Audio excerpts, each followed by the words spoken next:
ఈ రోజే డౌన్లోడ్ చేయండి, మీ ఫేవరెట్ షోస్ చూడండి. అవును విహారీ గారు, మా అమ్మ నాన్నలకి నిజం తెలిసిపోతుంది. మావయ్య నీ కాలికి చిన్న కొబ్బరి చిప్ప పెంకు గుచ్చుకుంటేనే విలవిల్లాడిపోయారు. అలాంటిది నీ జీవితం ఇలా అయిందని తెలిస్తే అసలు బతకరు. అవును, కానీ మా నాన్న ఇప్పటికీ బతికున్నారంటే దానికి కారణం మీరే. నేను చేసిన ఒక్క పని నీ గొప్ప త్యాగానికి సరిపోదు కనక మహాలక్ష్మి. ఎందుకంటే నేను నిన్ను పెళ్లి చేసుకున్న రోజే తల వంచుకున్నాను. నువ్వు నా వల్ల ఈ రోజు వరకు ప్రతి క్షణం తల వంచుకొని బాధని దిగమింగుకొని నిలబడ్డావు. విహారీ గారు, నేను త్యాగం చేశానని మీరు అనుకుంటున్నారు, కానీ మీ మాట నెగ్గింది. మీ వాళ్ళు సంతోషంగా ఉన్నారు, యమునమ్మ గారు గౌరవంగా ఉన్నారు, సహస్రమ్మకి న్యాయం జరిగిందని నేను అనుకుంటున్నాను. న్యాయం జరిగేది సహస్రం కాదు, నీకు.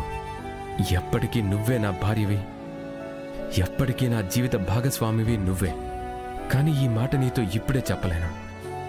నా మనసులో నీ పైన పెంచుకున్న ప్రేమని చెప్పలేను. ఏ రోజైతే నలుగురిలో నువ్వే నా భార్యవని గొప్పగా చెప్పుకునే రోజు వస్తుందో ఆ రోజు నువ్వు అన్నీ తెలుసుకుంటావు.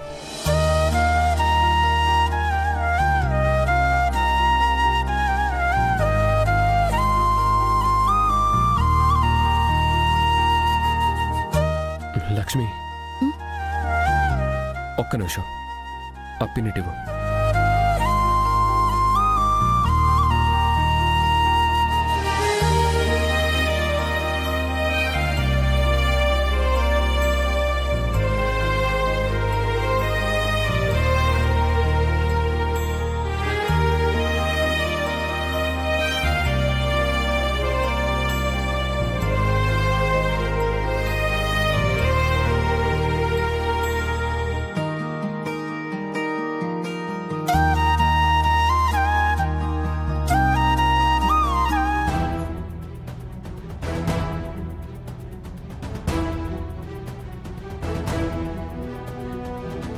అయ్యా, ఎంతసేపండి?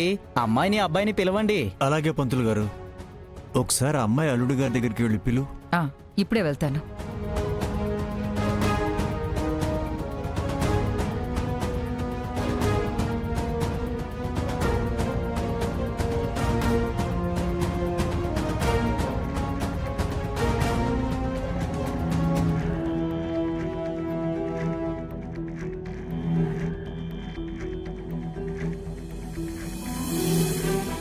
కనకం, అమ్మ కనకం, బాబు, బాబు. అమ్మా. అయ్యో, అక్కడ పంతులు గారు పిలుస్తున్నారే కనకం, త్వరగా రండి.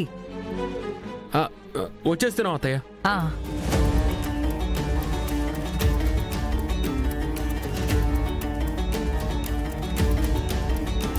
అమ్మో, గౌరమ్మ గారు వెళ్ళినారంటే ఈ హరిబాబు సహస్రమ్మ ఖచ్చితంగా యమున ముందుకు రావాల్సిందే.